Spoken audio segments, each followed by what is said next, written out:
Assalamualaikum warahmatullahi wabarakatuh. Nama saya Ana Ulania, semester 5 kelas A, program studi pendidikan guru pendidikan anak usia dini, Universitas Muhammadiyah Kendari. Di video ini saya akan mempresentasikan tentang tugas final kewirausahaan. Pertama yaitu penjualan atau pemasaran harus memiliki 1. Efisien dan efektif. Efektif adalah sebuah usaha untuk mendapatkan tujuan, hasil atau target yang diharapkan dengan waktu yang telah ditetapkan terlebih dahulu tanpa memperdulikan biaya yang harus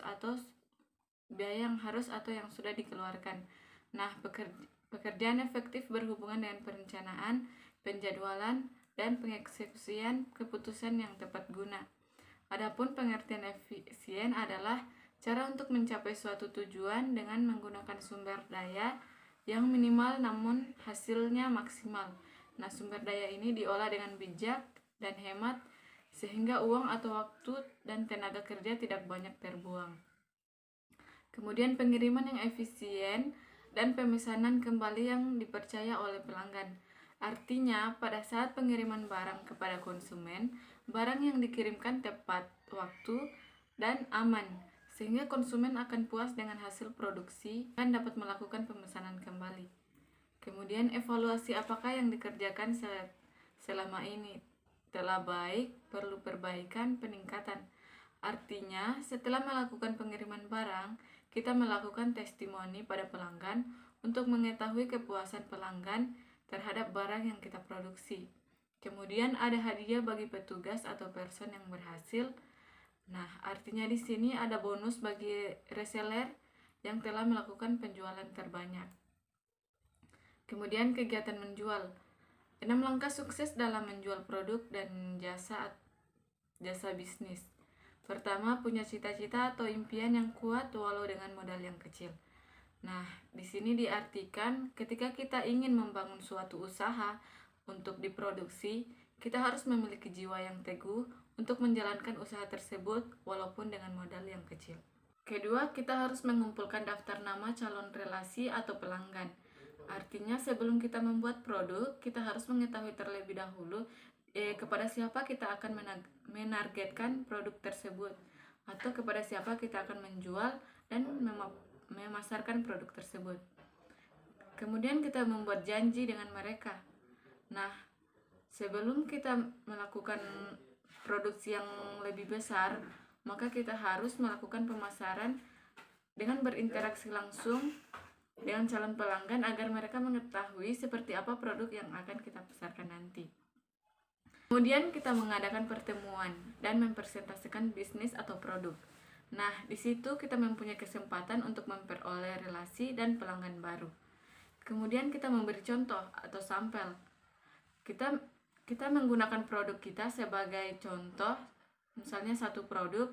Nah, saat bertemu dengan calon pelanggan, kita harus membawakan sampel produk yang kita buat agar mereka lebih tertarik dengan produk yang akan kita pasarkan nanti. Kemudian menggunakan alat bantu. Di sini kita bisa menggunakan alat seperti brosur atau memutarkan video produksi yang akan kita pasarkan nanti.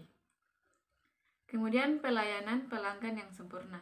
Pertama yaitu urutan customer service.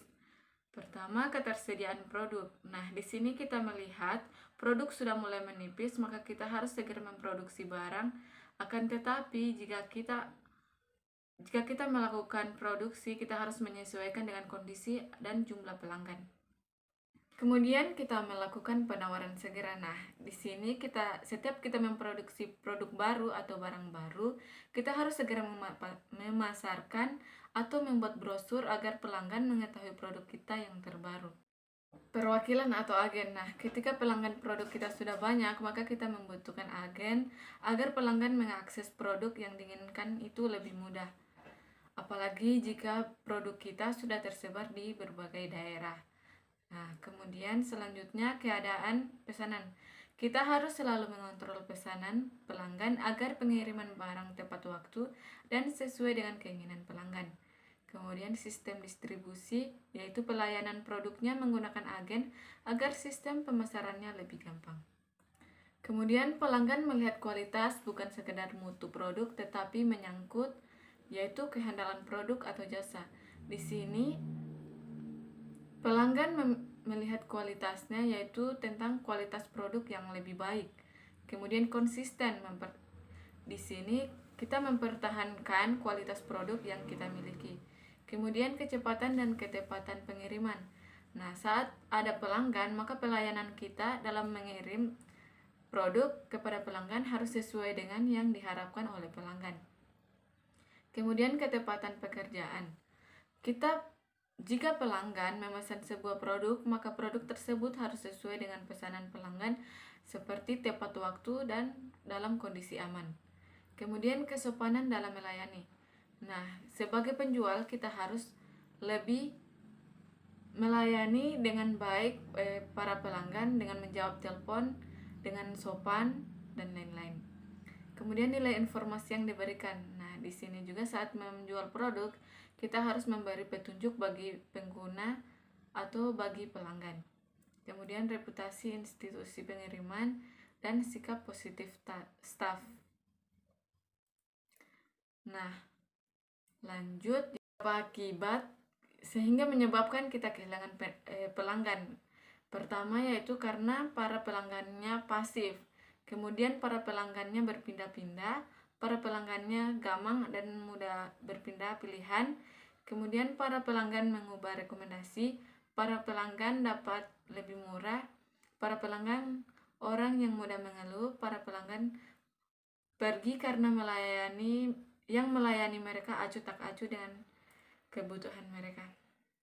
Kemudian ada beberapa keluhan pelanggan yaitu pekerjaan yang tidak dilakukan dengan baik, terlalu lamban atau terlambat, terlalu mahal, orang yang acuh tak acuh, orang yang tidak kompeten dan kurang sopan. Nah, ketika kita melakukan penjualan, maka kita harus lebih bersifat lebih ramah dan lebih sopan.